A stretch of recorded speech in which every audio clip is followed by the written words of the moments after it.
네, 여러분 안녕하십니까? 어제 윤석열 대통령이 현충일 추모사를 했는데요. 언론의 반응이 양쪽으로 극단적으로 갈리는 그런 모습 잠시 보여드리겠습니다. 모니터를 한번 볼까요? 자, 일단 국민일보를 보겠습니다. 우리가 강해야 북이 변화한다. 도발을 좌시하지 않을 것이다. 윤석열 대통령 69회 현충일 추념사 국가유공자는 최고의 예우를 하겠다. 이런 약속도 했습니다. 자, 그래서 이제 국민일보는 이런 보도를 하고 있는 반면에 이번에는 경향신문을 한번 볼까요? 평화는 힘으로 지킬 수 있다. 라는 말로 대화의 문을 잠근 윤 대통령. 현충일 추념식에서 북한 맹 비판, 암흑의 땅, 퇴행, 비열한 도발. 앞선 2년보다 더 강경 메시지를 내놨다.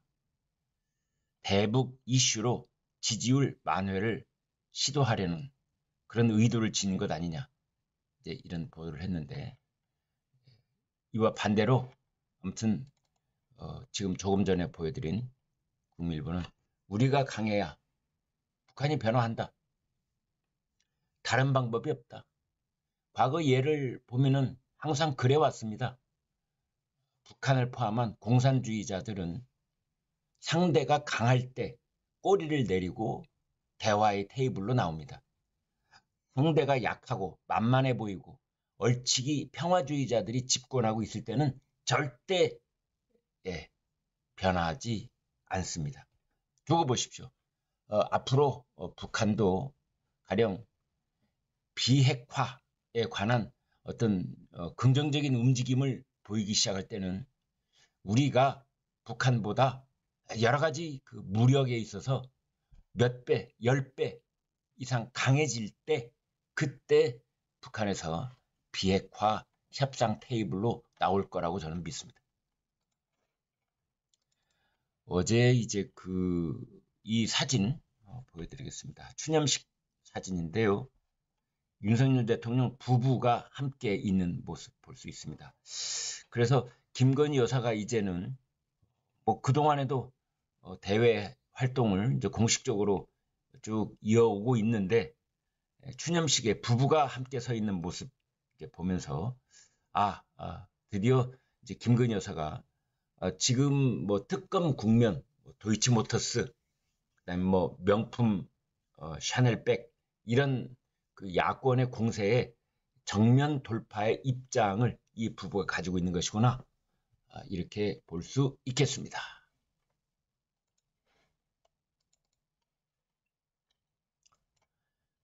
서울대병원 교수들이 전면 휴진을 선언을 했습니다.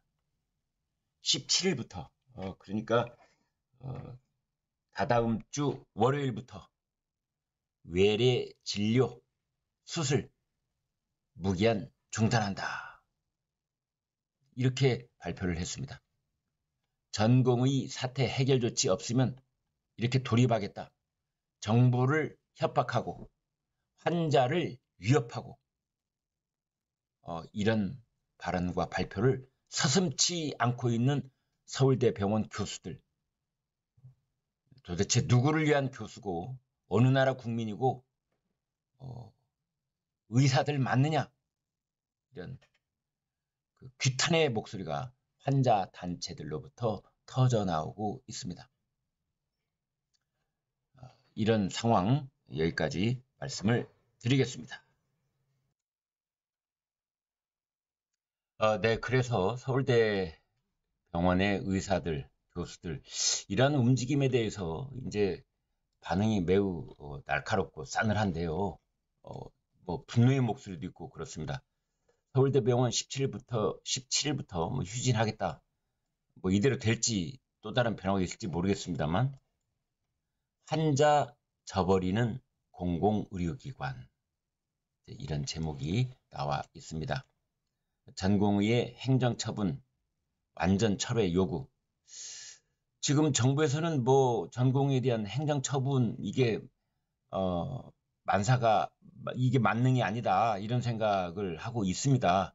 철회를 할 가능성도 높아요. 그런데 이걸 또 요구한다 하면서 이런 험악한 얘기를 하고 있으니 비난이 쏟아지는 것이죠.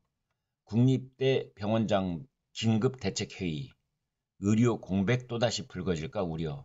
뭐 지금 이런 상황에 놓여 있습니다.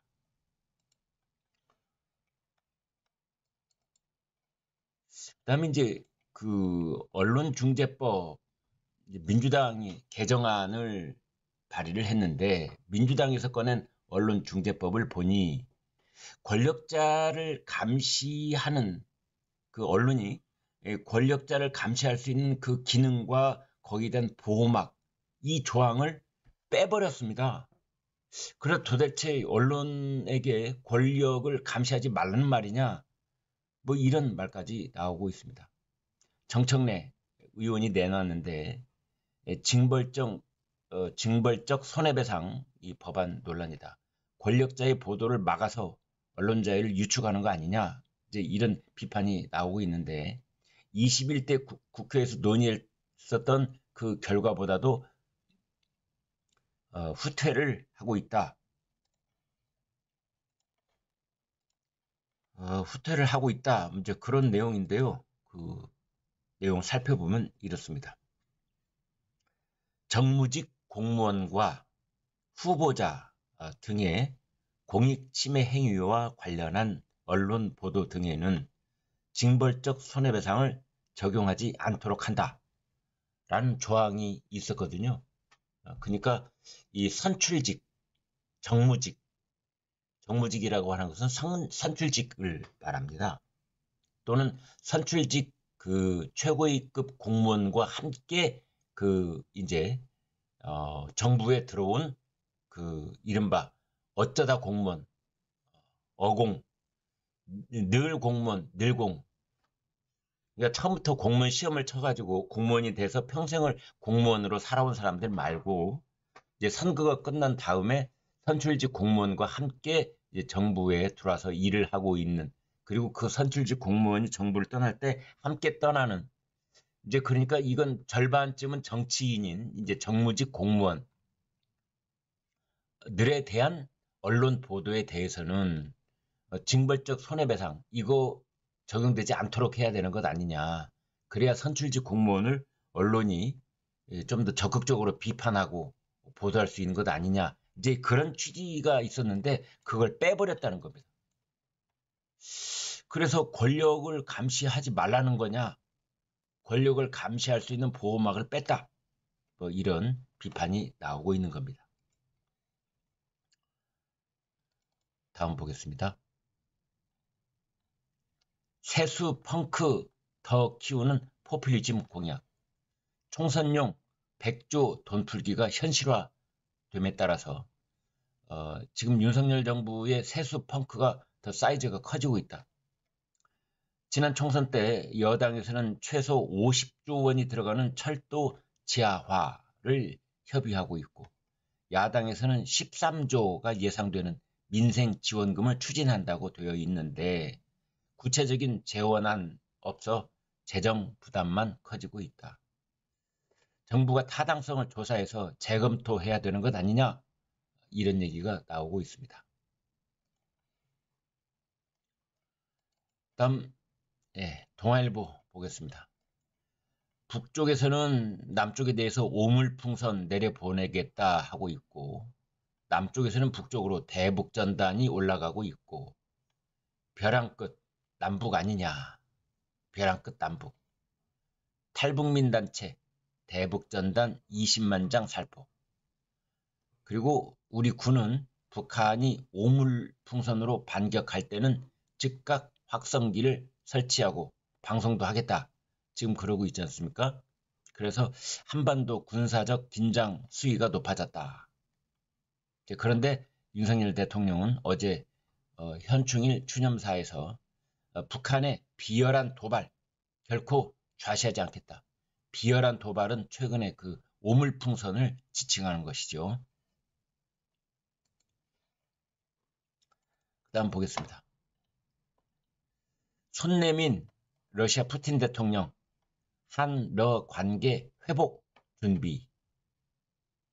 우크라이나에 무기 공급, 직접 무기 공급하지 않아서 감사하다.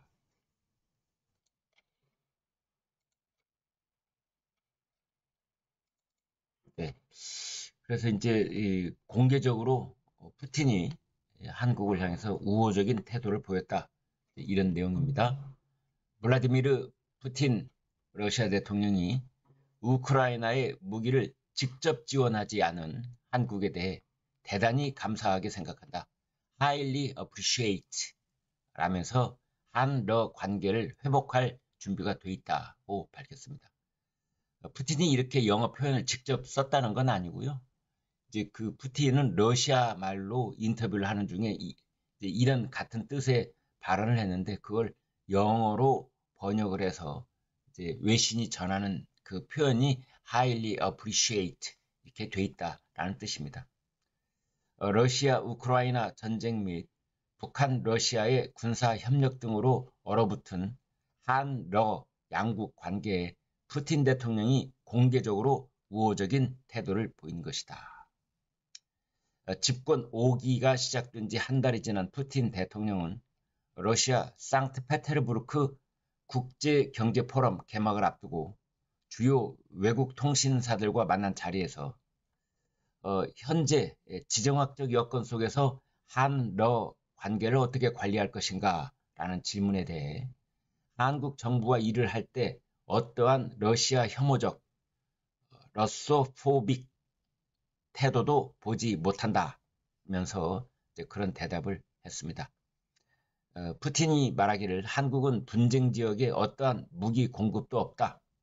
이에 대해 대단히 감사하게 생각한다. 라고 말했다는 겁니다. 이 분쟁 지역은 우크라이나를 말합니다. 아무튼 이제 푸틴이 이렇게 한국에 대해서 먼저 적극적으로 손을 내밀었다. 한러 관계 회복하자.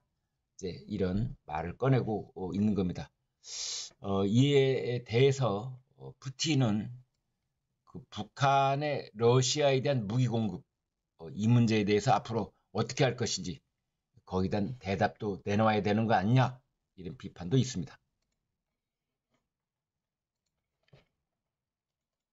이번에 이제 조선일보가 기획 기사를 내놨는데요. 오늘 일면에 크게 썼습니다. 제주도 닮아가는 울릉도. 기후변화 직격탄 현장이다. 울릉도가 수온이 17도, 제주도가 19도, 불과 2도 차이밖에 안 된다. 1.5도?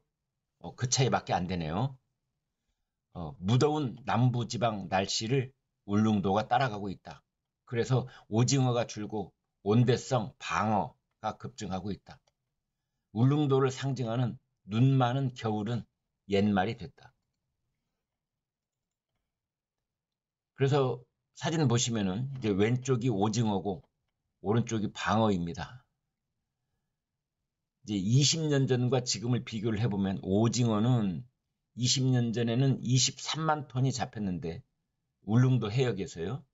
지금은 1,450톤 정도가 잡히고 있다.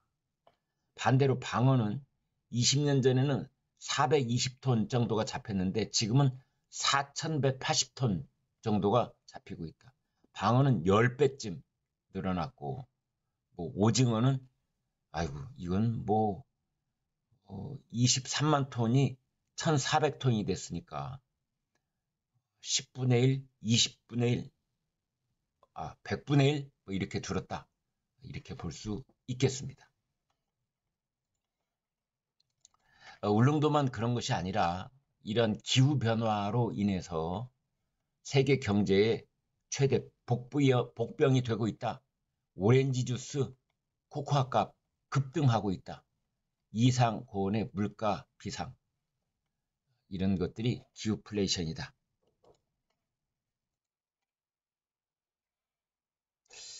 네, 그래서 이제 금사과 얘기가 있었는데 급격한 수온 상승으로 갈치값도 뛰고 있고 김값도 뛰고 있고 그래서 금갈치, 금김 이런 말도 나오고 있다는 거죠. 한국도 기후플레이션으로 몸살이다. 갈치 1kg이 34,000원. 작년에 3배로 뛰었다. 갈치찜, 갈치조림 좋아하시는 분들 식당 가시기도 겁나겠습니다. 어제 그 프로야구 경기들이 있었는데 그 중에 수원에서 있었던 KT 위즈 이 경기에서 이제 시구를 하고 있는 모습인데요. 지금 이 공을 던지고 있는 이분은 국가보훈부 이희완 차관입니다. 그리고 이제 배트를 휘두르려고 하는데 한 손으로 배트를 붙잡고 있는 이제 이분은 권기형이라는 분인데요.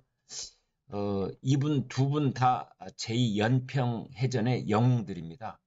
지금 이분은 이 오른쪽 다리가요. 지금 바지를 입어서 안 보이는데 그때 연평해전 때 오른쪽 다리를 잃었습니다.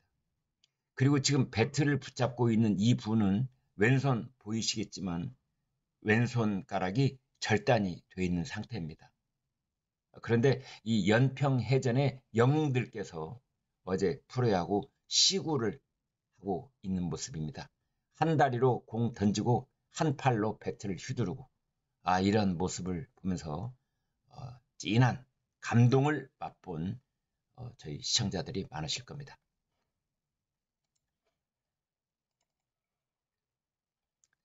그 일본이 사도광산 세계유산을 신청을 했는데 그 등재가 보류가 됐습니다. 이 담당을 하고 있는 국제기구가 유네스코인데요. 추가 정보를 내달라. 추가 정보 제출을 요구했는데 그 이유는 전체 역사를 포괄적으로 다뤄야 라는 이유를 냈습니다. 사실상 그 한국인들 이 강제 노역 그런 역사를 반영을 해라. 이렇게 권고를 했습니다. 일제강점기 때 이 사도광산에 1000명이 넘는 조선인이 구리, 철, 아연 등 전쟁 물자를 확보하기 위한 강제 노역을 했던 곳이어서 한국 정부는 등재에 반대 입장을 보여왔습니다.